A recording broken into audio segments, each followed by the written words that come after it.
Hello and welcome, and thank you for joining us here on Communication Connection. I'm your host, Terry Likes.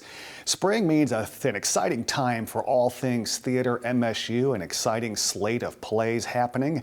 And here to join us to talk about that and much more is a brand new professor in the Department of Communication. Jesse Wade joins us. He's a clinical assistant professor, and his expertise is in technical direction, and we'll talk about that. But first, Jesse, thank you so much for joining us here on Communication Connection.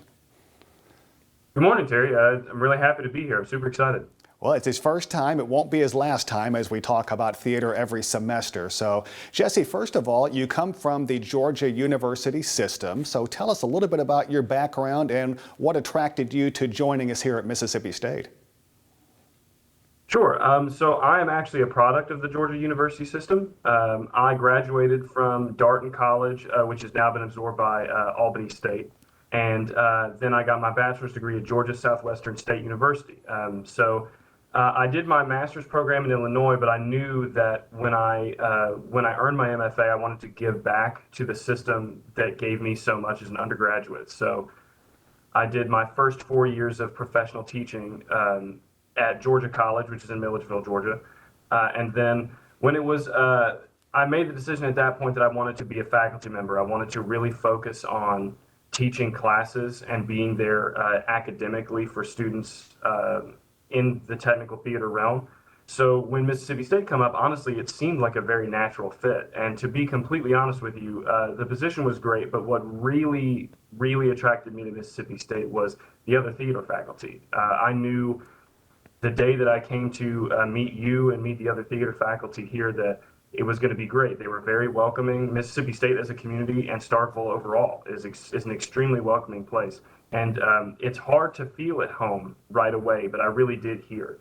So that was a really big thing for me, was I felt like I could not only build a career here, but build relationships and build a home.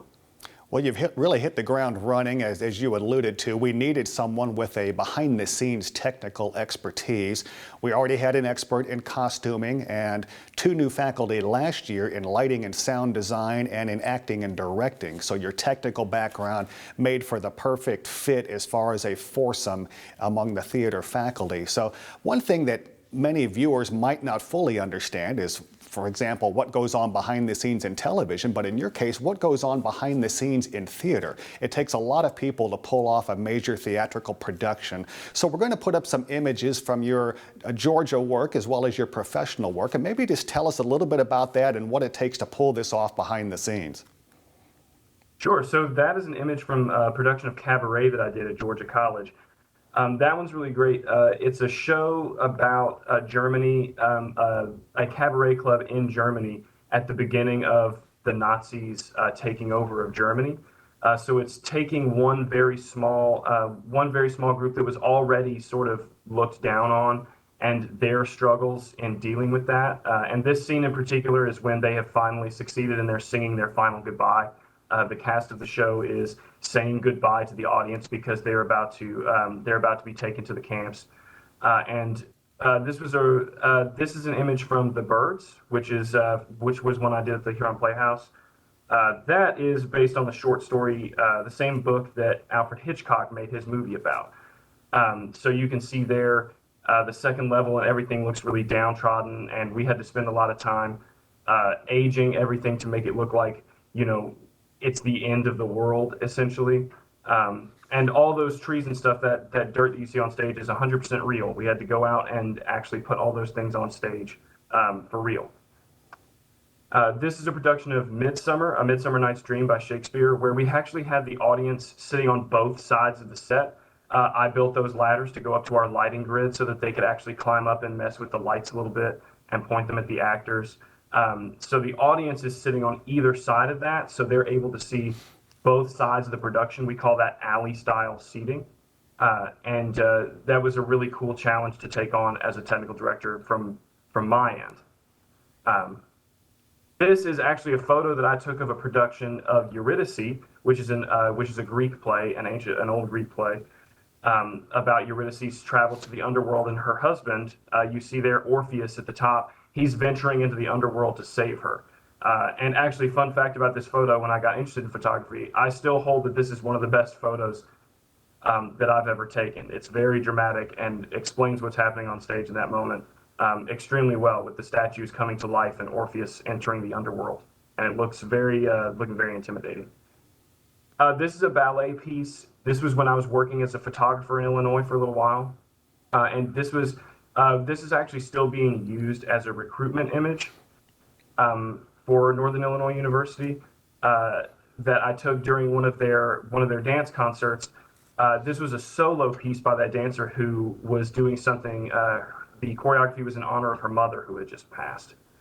So I was taking photos of that, and this is a very striking image for me. Her dancing sort of alone under the moon, and just center stage in one of the final poses of her choreography.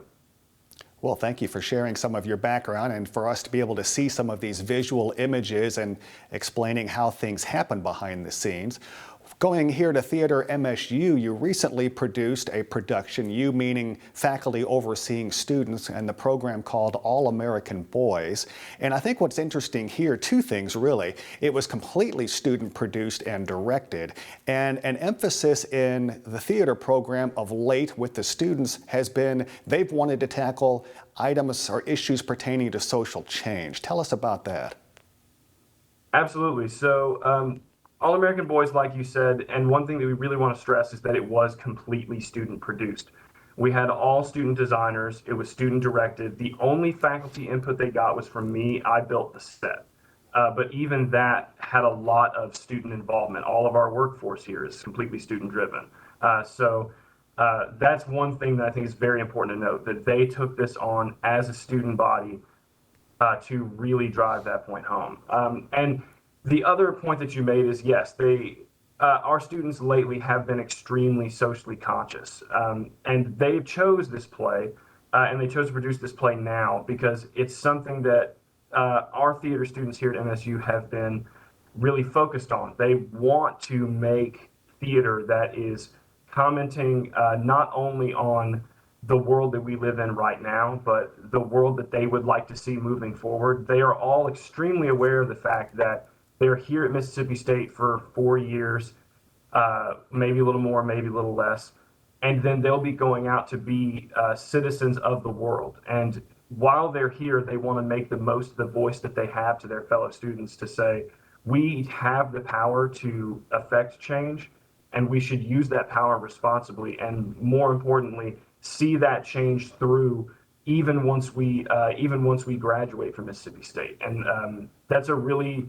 fantastic opportunity that we have as faculty to not only give them that opportunity, but facilitate those opportunities and actually get to see those things come to fruition. It makes you really proud to see it.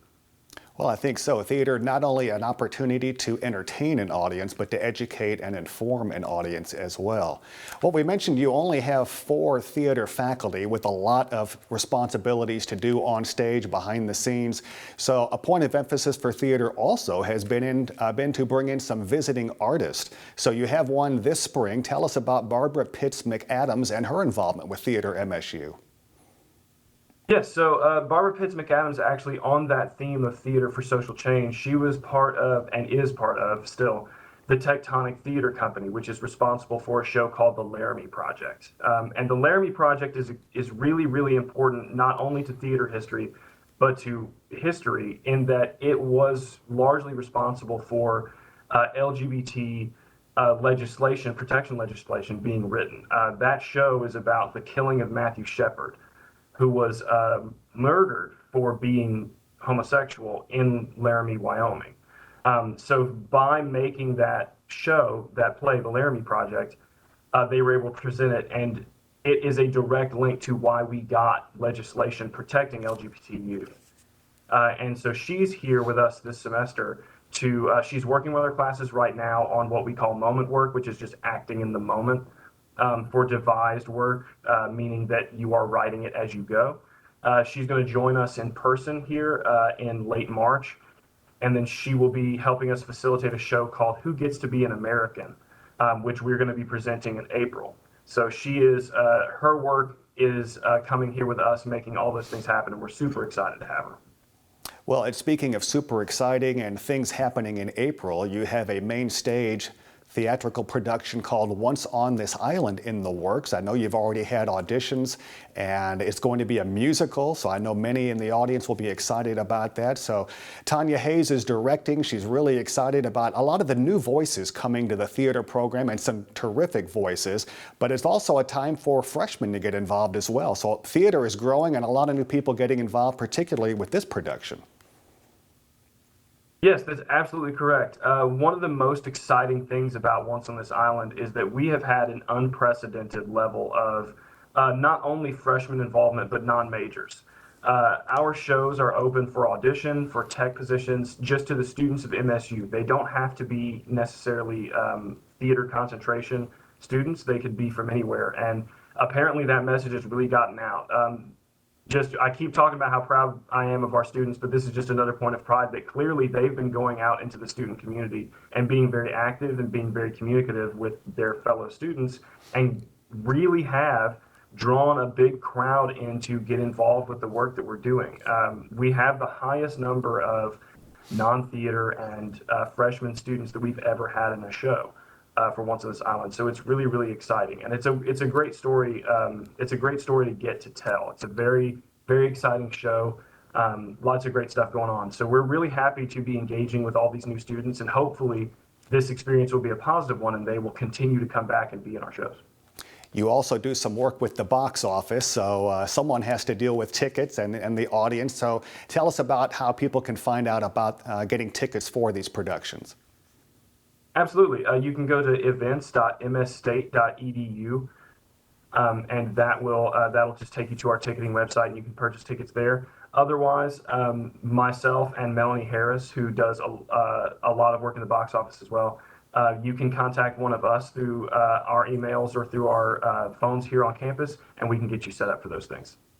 Well, great. That's wonderful information. Jesse, thank you so much for joining us. I do want to take a moment and plug some key things pertaining to theater, in that in the last 2 years, the theater faculty have really, because of COVID, have made some instrumental things happen and getting shows out to audience in unique and innovative ways. So that has been a challenge. And you mentioned social change. So the production that many of you might have seen in the last couple of years called Anne and Emmett, which was the imaginary tale of Anne Frank and Emmett Till being able to meet, is going to be performed in Birmingham coming up in the fall. So I know that you and the faculty are really excited about that opportunity to, again, educate and inform an audience about issues pertaining to social change. So we're really excited about that. You've also had a chance to work with Starkville Community Theater and outreach in the community as well as around the state. So a lot of great things happening in theater. Jesse, thank you so much for joining us here on Communication Connection.